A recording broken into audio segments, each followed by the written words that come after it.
Coming up, Bhramari Pranayama, humming bee breath, or as I call it, the healing breath.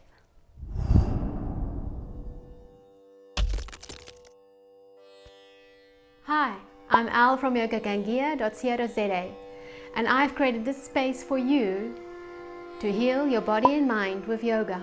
If you are new here, please don't forget to hit the subscribe button. Today's pranayama exercise is Bhramari Pranayama, also known as the humming bee breath. There are many benefits to this breath work. And again, please, you must first know how to do awareness of the natural breath and abdominal breathing.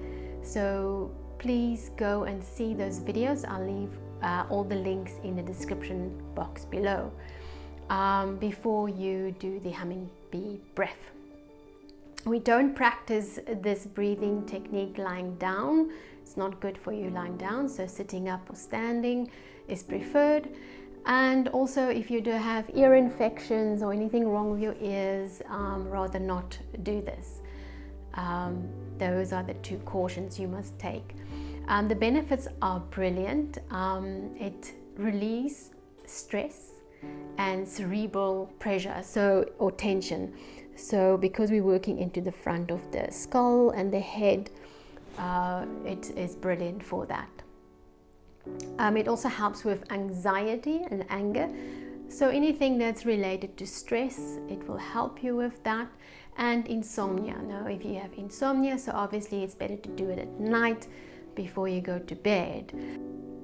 And then the best part, why I call it the healing breath, is because it increases the healing capacity of the body. So if you are recovering from a surgery or some virus or illness that you've just had, this is brilliant to practice to help your body just to heal quicker. So it also strengthens and improves your voice box, because we're working in this area, and the vibration that's been spreading in the upper part of the body. And it also turns you inward. So this is a great breath to do before meditation, because it draws you inwards. So it creates like a meditative state within you. It really, really works. And those of you who are interested in meditation, please see my playlist for meditation. In there we have sitting meditation and yoga nidra, which is a sleep meditation. Okay, and then of course it soothes the nervous system all over.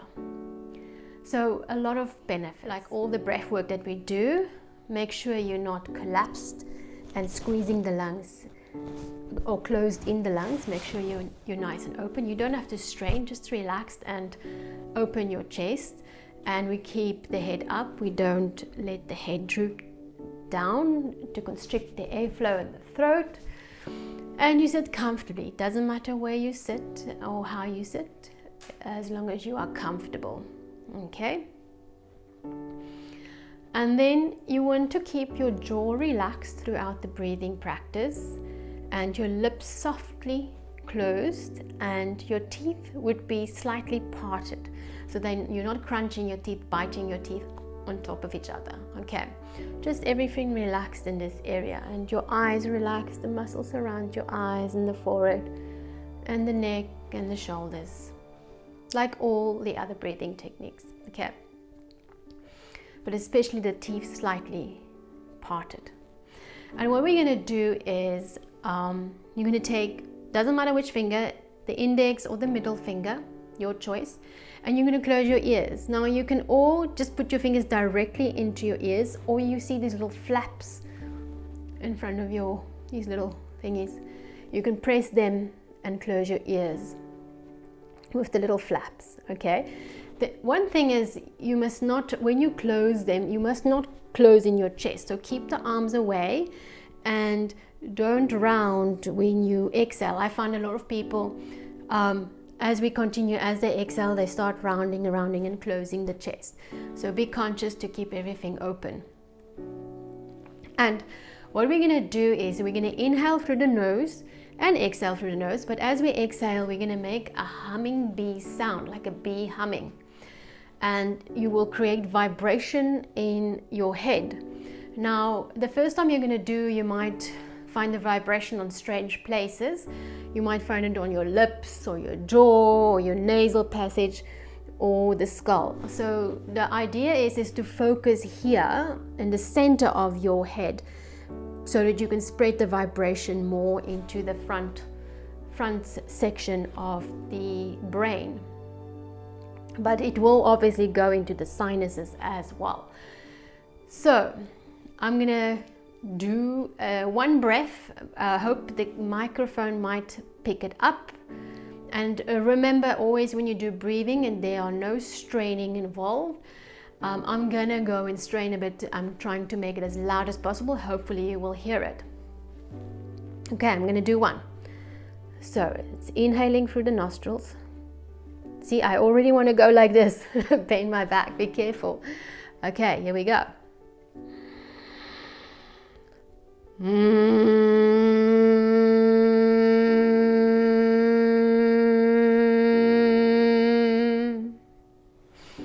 But I hope you heard that. It's like a humming, like, and everything will vibrate.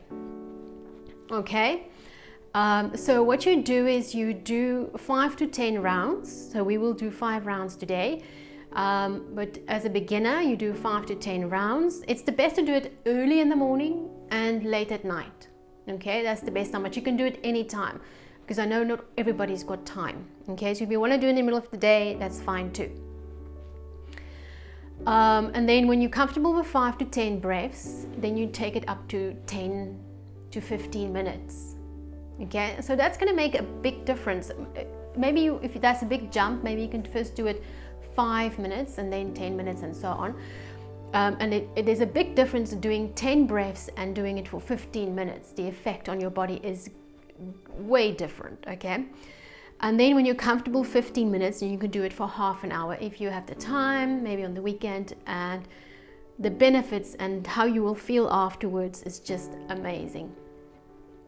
Okay, so let's do 5 rounds. So you close your eyes when you do this as well, so you can totally focus inwards. Everything, focus on the vibration, focus on the frontal part of the head. Okay, so 5 breaths. Get ready if you want to practice with me. Close your ears and remember, it's a long, slow breaths. And we breathe in all the way to the belly, okay, like abdominal breathing. We don't breathe up here in the chest. So that's why it's important, so you know the other breathing techniques before you do this. Okay, get ready and we go.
When you are done with your 5 rounds,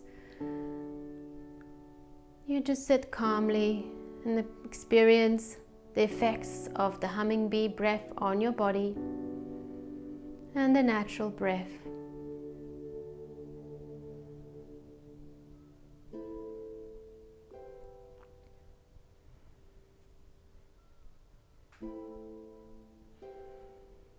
And just become aware of your sitting, wherever it is you are.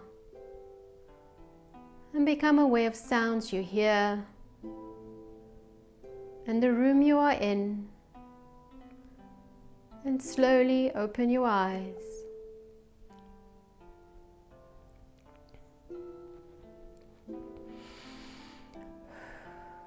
Very good. Now, when you start, we just started, but if you start next time, rather first become aware of the natural breath like we do with all the other breaths, and then start the hummingbird. Don't just jump into it, okay? So find a quiet place to sit, make sure your posture is correct, and first focus on the natural breath, and then start with your practice.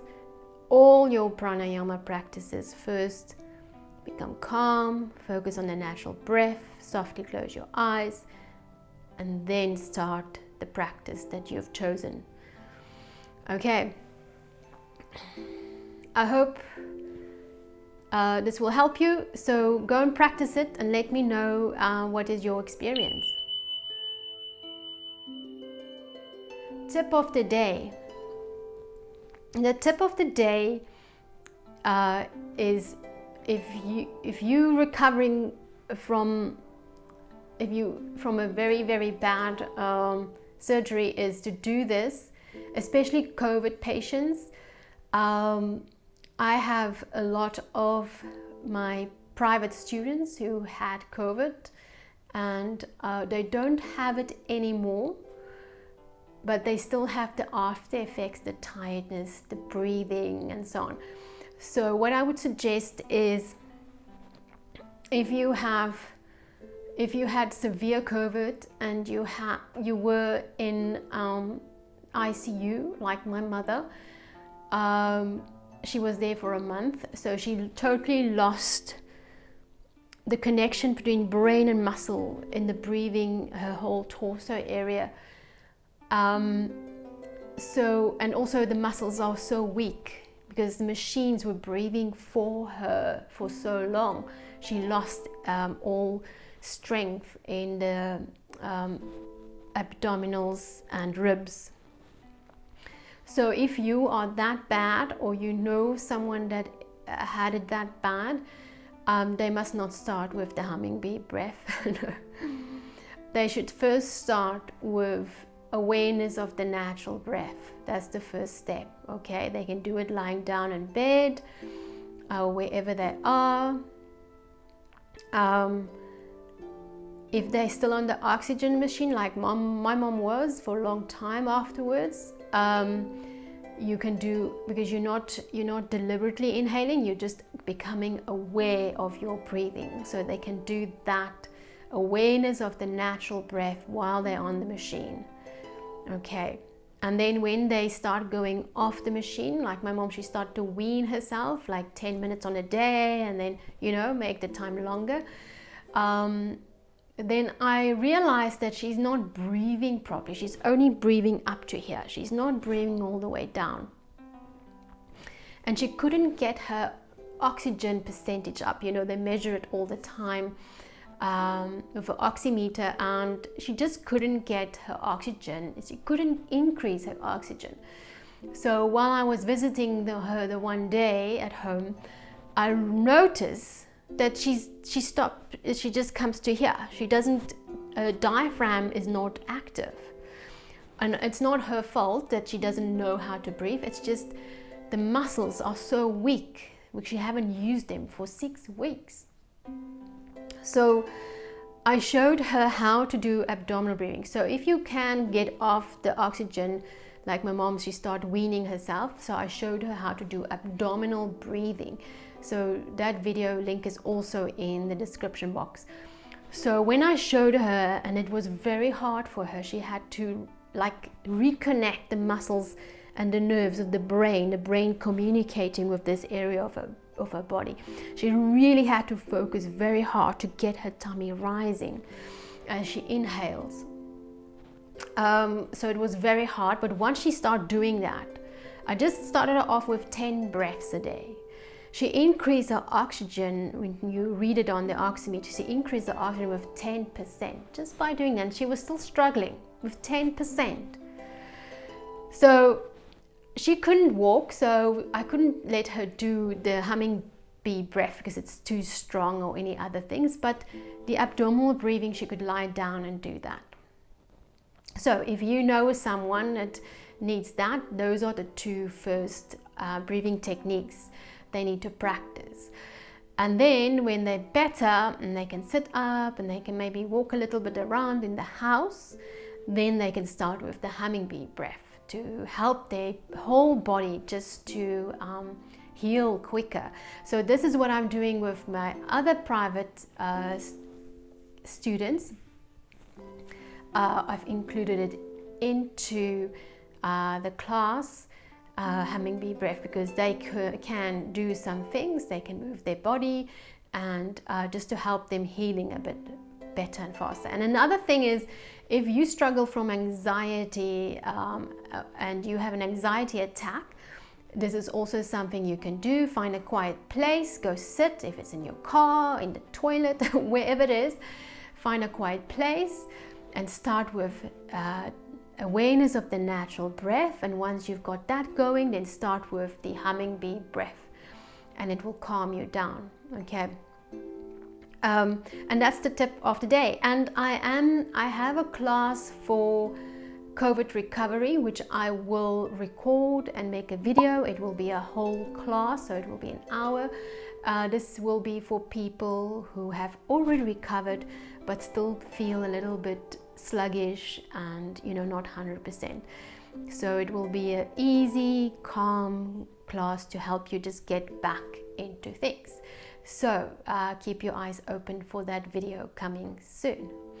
And thank you for watching. And if you enjoy this breathing technique, please hit the like button. It gives me hit the like button. It gives me the thumbs up.